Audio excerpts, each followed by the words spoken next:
Assalamualaikum warahmatullahi wabarakatuh. Perkenalkan, nama saya Arindra Yuniar Ardiansyah dengan NIM 4512421036.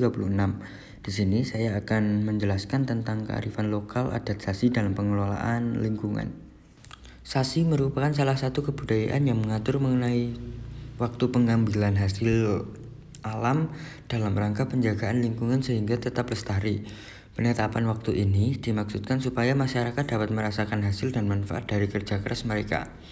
Sasi dilakukan dengan dasar kesadaran masyarakat mengenai sumber daya yang merupakan hak semua generasi. Untuk itu, untuk memanfaatkan sumber daya yang harus memperhitungkan ketersediaannya untuk generasi yang akan datang.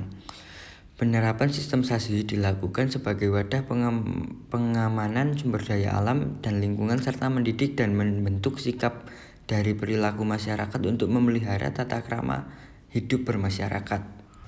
Sasi ditandai dengan upacara tutup Sasi, yakni pernyataan bahwa larangan itu mulai berlaku dengan memberikan tanda Sasi, yaitu berupa kayu yang diikatkan dengan pucuk daun kelapa muda dan ditanamkan pada batas area terlarang. Dan pada akhirnya diadakan upacara buka Sasi dengan mengangkat tanda Sasi dengan upacara adat sebagai tanda larangan itu tidak berlaku lagi. Sesudah upacara itu, barulah si pemilik dapat mengambil hasilnya yang sudah matang. Adapun sanksi-sanksi atas pelanggaran adat Sasi dilaksanakan oleh penguasa negeri dan arwah leluhur. Sanksi yang paling berat dan sangat ditakuti di waktu dahulu adalah sanksi yang diberikan oleh arwah leluhur. Bila mana ada orang yang melanggar Sasi yaitu melakukan pengambilan tanaman atau hasil laut pada masa tutup Sasi, maka hukuman akan diberikan oleh pemerintah negeri yaitu raja dan perangkat negeri kepada si pelanggar adalah ditangkap, dipertontonkan terhadap masyarakat umum dan mendapatkan hukuman fisik lain seperti cambuk, dikenakan denda, kerja paksa, dan dikucilkan dari tengah-tengah kehidupan masyarakat.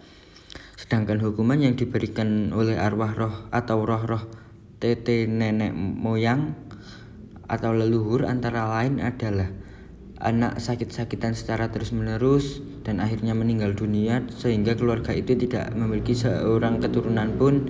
Istilah lokal disebut juga tutup mata rumah. Di desa Eti, hukum adat Sasi dalam menjaga lingkungan terutama laut sangat efektif karena dengan adanya hukum adat Sasi ini masyarakat tidak berani untuk mengambil sumber daya alam sebelum waktu buka Sasi. Di desa Eti, pelaksanaan Sasi sama dengan masyarakat Maluku pada umumnya, di mana setelah ditetapkan pada periode pelaksanaan Sasi, Yunas Sasi juga memberlakukan sanksi-sanksi terhadap pelanggar Sasi. Yunas Sasi adalah sepanjang pantai yang merupakan hak desa tersebut ke arah laut. Yona ini mulai dari surut terendah sampai kedalaman 25 meter.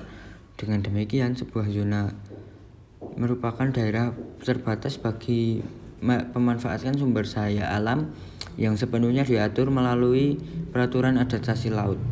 Sumber daya alam laut di desa Eti yang dilindungi oleh hukum adat Sasi laut yaitu teripang, bialola, dan beberapa jenis ikan.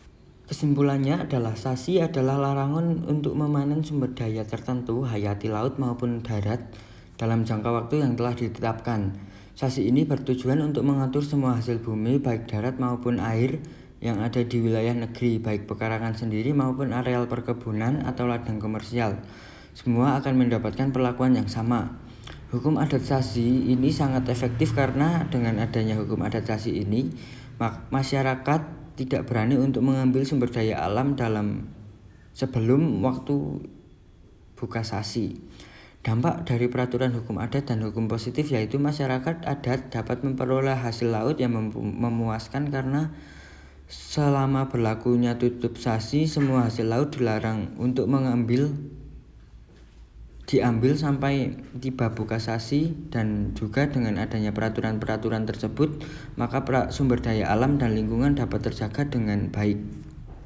Sekian yang dapat saya sampaikan, jika ada kesalahan mohon dimaafkan. Wassalamualaikum warahmatullahi wabarakatuh. Terima kasih.